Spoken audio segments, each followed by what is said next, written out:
welcome to this week's video. I'm just going to start off with a quick reminder of the subscriber giveaway. Once I reach 500 subs, I'll be running a little question and answer for all my subscribers for a chance to win this Eazy pod. It was only used for about 6 months. You've got a load of media in there. It'll all be cleaned out, and I'll even PP the media, and I will post it to you free of charge. So if you haven't subscribed, hit that subscribe button, get the numbers up to 500, and you'll be in for a chance of winning this Eazy pod. It's a pretty good giveaway, I think. So yeah, tell your friends if they haven't subscribed to subscribe, spread the word, and let's get in. Morning from windy Dorset. After the storms we had yesterday, rain and wind and Lord knows what, hell of a difference. Showed you a bit of footage earlier on when I was leaving France on Thursday. The thunderstorm over Caen. Luckily didn't get to see any of that over here. I believe some people might have done. But yeah, pond got a bit murky yesterday after all the wind and rain and everything like that, but seems to be clearing up now. Fish are absolutely smashing the food, and I'm going to put an order in, I think, to get some more. A bit earlier than what I was expecting, but they're on it like nobody's business. So I'll split you over, just have a quick look at the fish. All hanging around, waiting for a bit of food.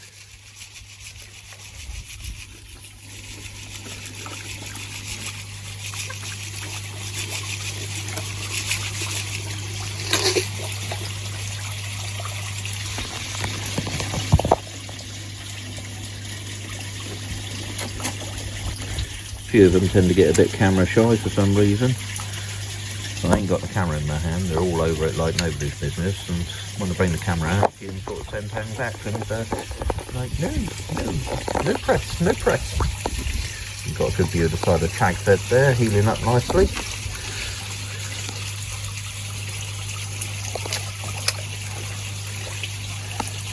Feed what they can eat in 5 minutes. Yeah, well, what was that, about 30 seconds?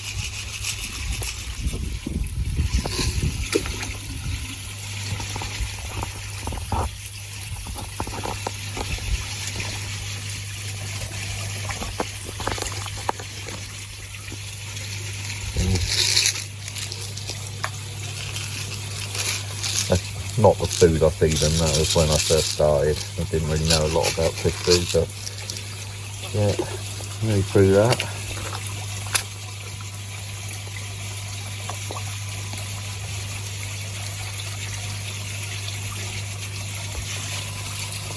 I mean, clary's not too bad on the water, considering, but there was a lot of mess in that yesterday.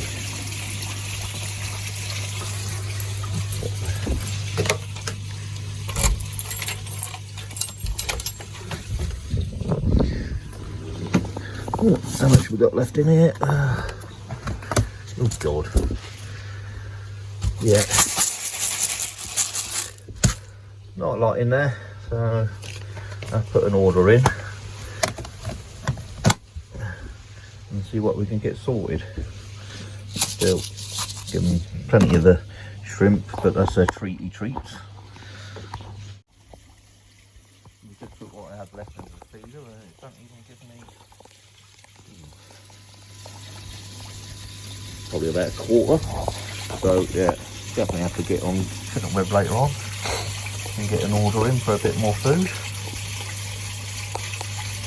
A bit more aqua sauce, I think, because that worked for me last year. They seem to be on it this year, although there is a bit of a mix in there of all sorts. But yeah, I seem to like the aqua sauce. It's reasonably priced, and it seems a hell of a good quality food. And like I said, the skin quality and colouring on the fish is fantastic. So yeah, I'll have to get a nice big 10 kilo bag.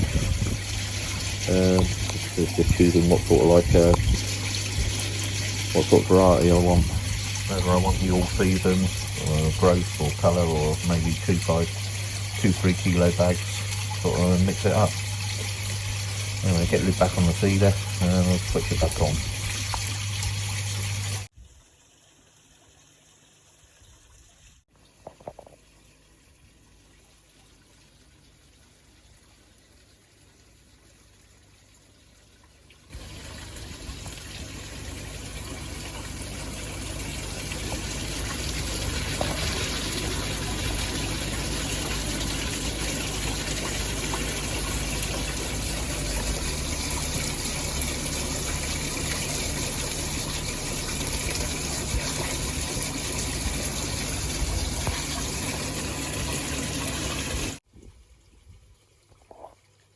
Just to clean the filters out and put a bit of clay in.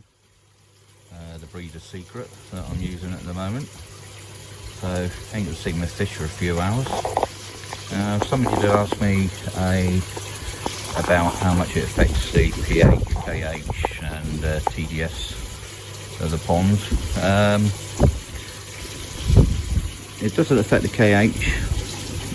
My pH hasn't changed either. As to the TDSs, well, I can't give you an answer on that because my little meter that I use has gone boobies up. Doesn't seem to work. I've changed the battery in it and that lot, and it just doesn't seem to work, so I'm going to get a new one on that. So I can't give you an answer on that, but just judging by sort of like the pH and KH and that lot, I don't think it affects it at all. It does, in my opinion. This may be a placebo effect, but in my opinion it does sort of like give the water clarity a bit of a sparkle once it all disappears.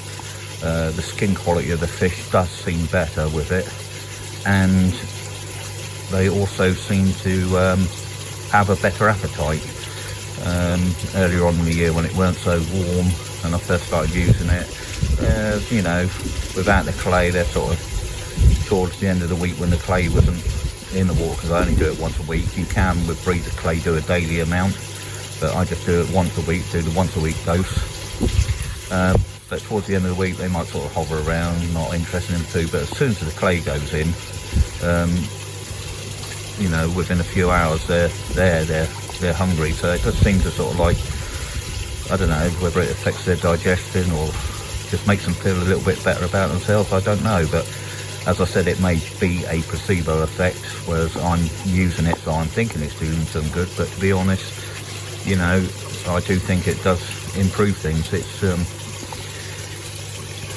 It's one of them things that you don't know until you try yourself, whether it works for your pond or not. If you look at it now, you can't see your fish and it's all cloudy, but it doesn't take long for it to settle. It doesn't affect your filters, doesn't clog your filters up. It sort of like does bind in a lot of the suspended particles that you have in the water, bind them all together so your filters can deal with them. So, like I said, for me it works, but for your pond, I can't say. It's one of them things, until you try it, you will never know. But yeah, this stuff, the breeders, I do like. It does seem to do the job very, very well indeed. So I'm going to talk about parasites in a minute. Just bring up a few photos of the various different types of parasites that we've got. Can't cover them all in one video, otherwise I'll be here all day and that lot, but I just probably do 2 or 3 little pictures of them, explain to them what they are and what the differences are to look for when you look under a microscope. The experienced koi keeper out there probably doesn't have a problem with that, but the people new to the hobby, it's a steep learning curve, and any information I think you can get is very helpful. So we'll flick over to a few pictures in a minute and we'll have a look at some parasites. Look at me Yankees, me Yankee pancasses. All out now. Absolutely beautiful flowers. I love these. They are really striking in a garden.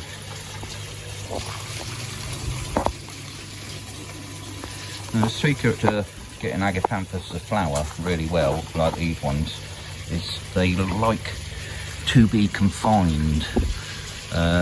They don't like being spread out. They like to be pushed into an area where they're roots are fighting against each other, pushing against other plants. They just like to be bound in. You know, if you haven't got an area in a garden, you want to grow them in a pot, then you know that they do really well in pots. It's all about confining them, pushing them into a tight area where they're squeezed up, and you'll find they flower year after year. Really fantastic little plants. And my fuchsias come out into flower. My indestructible fuchsia. There. When I started building the pond, he was about this size, and we chopped him right down to the ground. Dug a lot of his roots out and everything like that. And as we was building the pond, getting the pond built, he started sprouting again from nowhere. So I decided if he wanted to live that much, he could stay, and I'm really pleased that he did.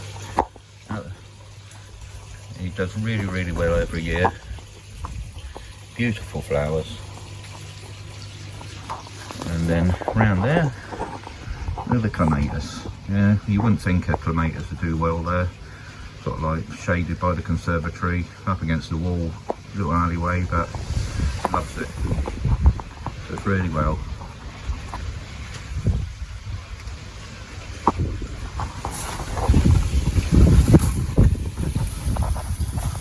A little bit of burn off the aces after that really hot spell we had earlier in the week.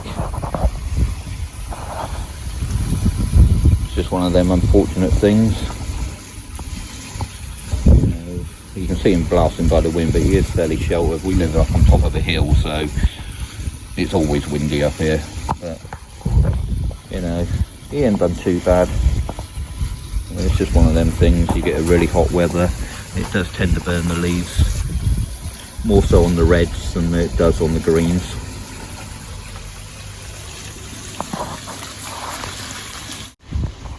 And then the hydrangea is well out into flower now.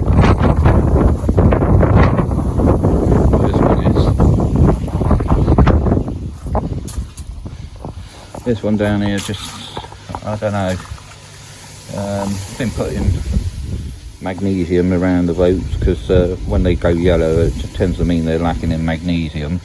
I've put quite a bit of magnesium around there, but he don't seem to be dark. Well, he seems to be darkening up a little bit, but I don't know whether there's two there, so I don't know whether they're too close together. I may have to separate them. Late foxgloves coming up, or digitalis just starting to come up. Got all the ferns. Seem to be doing all right in there. My pine, my mungo, coming out over the rocks. It's on this little Chinese lantern.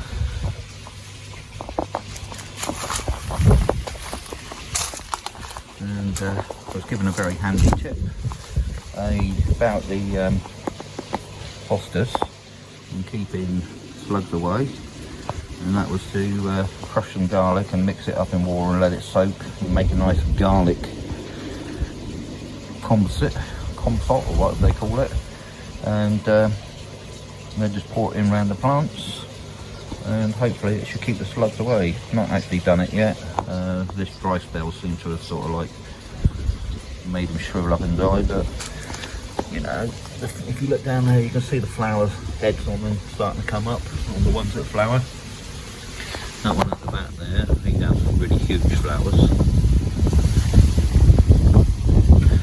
But yeah, I'll give the old slug treatment, the garlic slug treatment a try. The garden will probably stink of garlic for the next few months, but I don't mind the smell of garlic.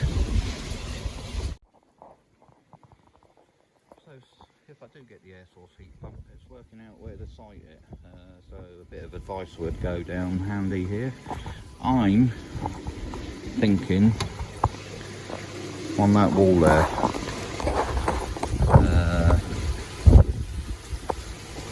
obviously it's close to the filter, so the pipe run shouldn't be too far. I can hide most of it up under the deck.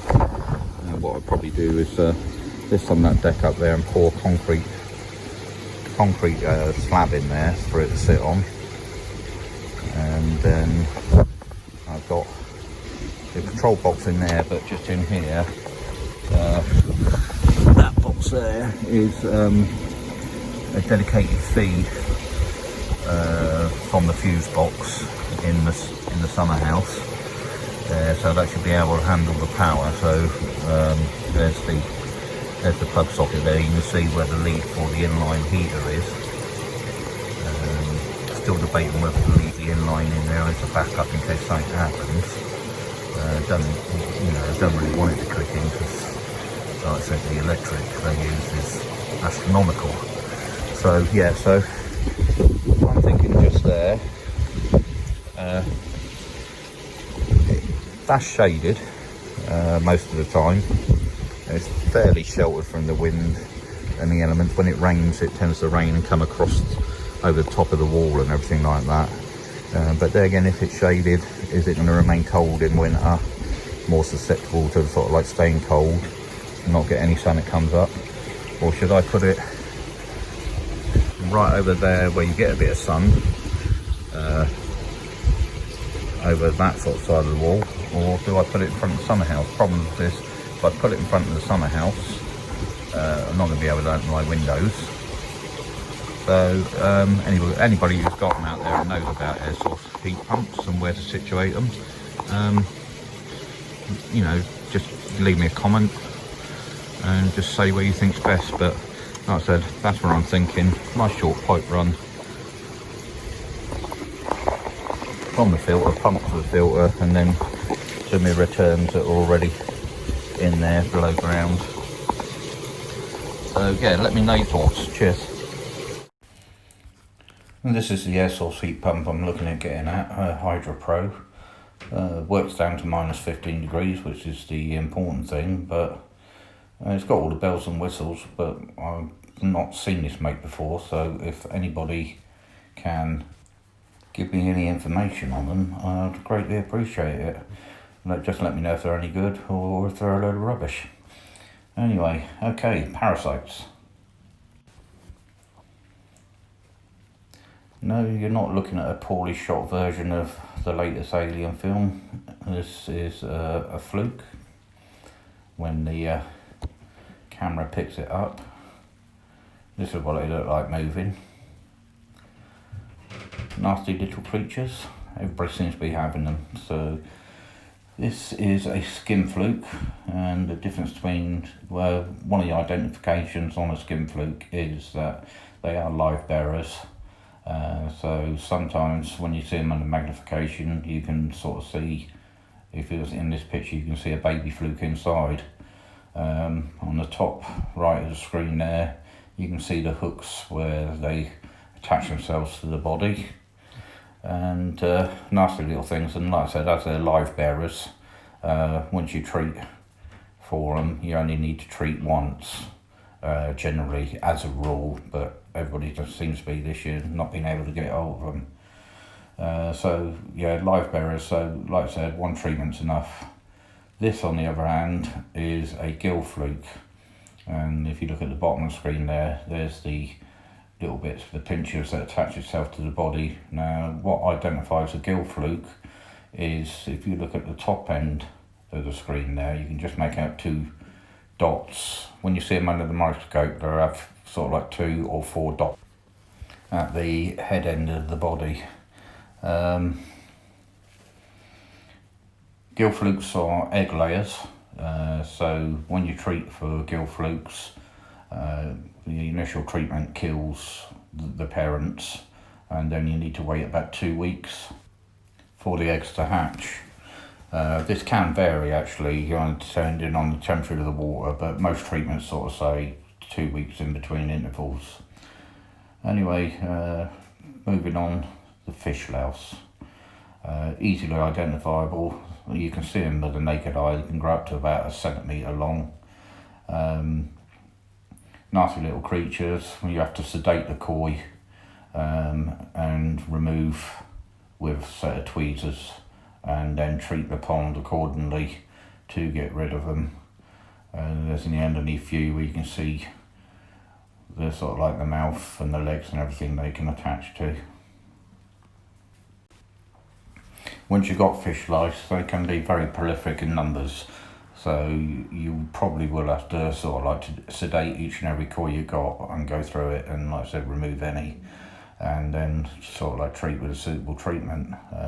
If you're not sure what to use, get in contact with me and I'll tell you, but most mixtures will sort out lice. Next up is trichodemia.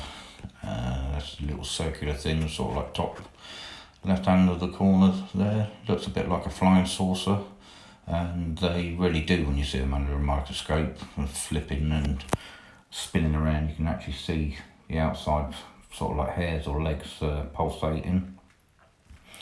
They're free swimming. They don't really need a host. They can live in the water or live out of the water for a while as well.